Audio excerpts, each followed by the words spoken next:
சென்னையில் 4வது நாளாக இன்றும் புறநகர் மின்சார ரயில்கள் தாமதமாக இயக்கப்பட்டதால் பயணிகள் கடும் அவதிக்குள்ளாகி வருகின்றனர். சென்னை எழும்பூர் ரயில் நிலையத்தில் மறுசீரமைப்பு பணிகள் காரணமாக செங்கல்பட்டு வழியாக இயக்கப்படும் மின்சார ரயில்கள் தாமதமானதால் பயணிகள் அவதியடைந்து வருகிறார்கள். அண்மைச் செய்தியாக பார்த்து வருகிறோம். தொடர்ந்து 4வது நாளாக இன்றும் புறநகர் ரயில்கள் தாமதமாக வருவதால் மக்கள் அவதியடைந்து வருகிறார்கள்.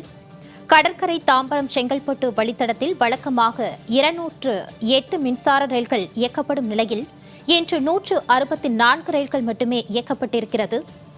இதனால் பயணிகள் மிகவும் அவதிக்குள்ளாகி வருகிறார்கள். அண்மைச் செய்தியாக பார்த்து வருகிறோம். கூடுதல் விவரங்களோடு செய்தியாளர் பத்மநாபன் இணைக்கிறார். வணக்கம் பத்மநாபன், விவரங்களை வழங்கலாம். வணக்கம் மாலதி.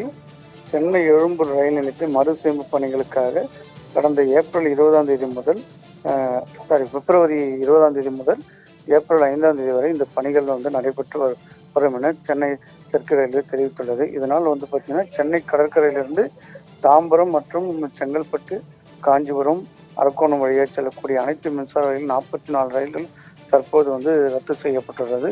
இதனால் பார்த்தீங்கன்னா மொத்தம் பார்த்தீங்கன்னா இந்த வழித்தடத்தில் 208 ரயில்கள் இயக்கப்பட்டு வந்த நிலையில் தற்போது 164 ரயில்கள் மட்டுமே இயக்கப்பட்டு வருகிறது.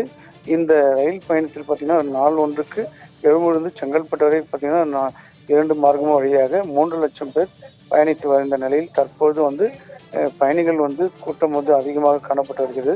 தொடர்ந்து இந்த 44 ரயில்கள் ரத்து செய்யப்பட்டுள்ளதால் பொதுமக்களும் மற்றும் பள்ளிக்கு செல்லக்கூடியவரும் மிகுந்த சிரமம் அடைந்துள்ளனர். காலை பள்ளிகளில் செல்லக்கூடியவரும் வேலைக்கு கல்லூரியில் செல்லவர்களும் மிகுந்த சிரமம் அடைந்துள்ளனர். அதாவது ஒரு ரயில் பார்த்தீங்கன்னா 20லிருந்து 30 நிமிடம் வரை தாமதமாக வருகிறது. இதனால் செங்கல்பட்டிலிருந்து சென்னை நோக்கியவர்கள் வேலைக்கு பள்ளி கல்லூரி அவர்கள் மிகுந்த சிரமம் அடைந்தனர். அதே போல் பார்த்தீங்கன்னா சென்னையிலிருந்து போகிறவர்களும் புறநகர் பகுதிகளில் செல்லக்கூடிய பல்லாவரம், குரோம்பேட்டை, தாம்பரம், கூடாஞ்சேரி போன்ற பகுதியில் செல்லவர்களும் இதே சிரமத்தை ஏற்பட்டு வருகிறது. தொடர்ந்து இந்த 44 ரயில் ரத்து செய்யப்பட்டுள்ளதால் தொடர்ந்து இந்த மொத்தமாக பயணிகள் மிகுந்த சிரமம் அடைந்தனர். மாநகர போக்குவரத்து கழகம் சார்பில் 50 பேருந்துகளை மட்டுமே தற்போது இயக்கப்பட்டு வருகிறது. இது போதுமானதா இல்லை. ஆனால் 44 ரயில் ரத்து செய்யப்பட்ட நிலையில் 100க்கும் மேற்பட்ட பேருந்துகளை இயக்கினால் மட்டுமே இந்த ரயில் ரத்து செய்வது சரி செய்ய முடியும். ஆனால் தமிழக அரசு தொடர்ந்து இந்த மாநகர பேருந்துகள் பெரிய 50 பேருந்துகள் மட்டுமே சிறப்பு பேருந்துகளாக இயக்கப்பட்டு வருகிறது. இதனால் பயணிகள் கூட்டம் தாம்பரம், செங்கல்பட்டு, பல்லாவரம் போன்ற பகுதியில் கூட்டம் அதிகமாக காணப்பட்டு வருகிறது.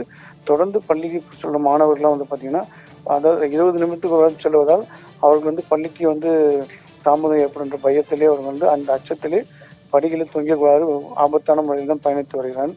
தொடர்ந்து இந்த 4வது நாளாக செங்கல்பட்டு, தாம்பரம் போன்ற பகுதியில் கூட்டம் அதிகமாக காணப்பட்டு வருகிறது.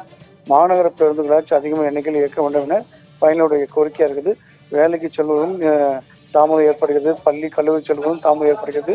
இதே போல் எழும்பூரிலிருந்து வரக்கூடிய விரைவு ரயில்களும் தாமதம் ஏற்படுகிறது. தென் மாவட்டத்திலிருந்து வரக்கூடிய ரயில்களும் தாமதம் ஏற்படுகிறது பயணிகளுடைய குற்றச்சாட்டாகிறது. தொடர்ந்து இந்த 44 ரயில்கள் ரத்து செய்யப்படுவது பயணிகளிடையே பெரும் சிரமத்தை ஏற்பட்டு வருகிறது. மாலதி. பத்மநாபன் தொடர்பான விரிவான விவரங்களோடு இணைந்தமைக்கு நன்றி.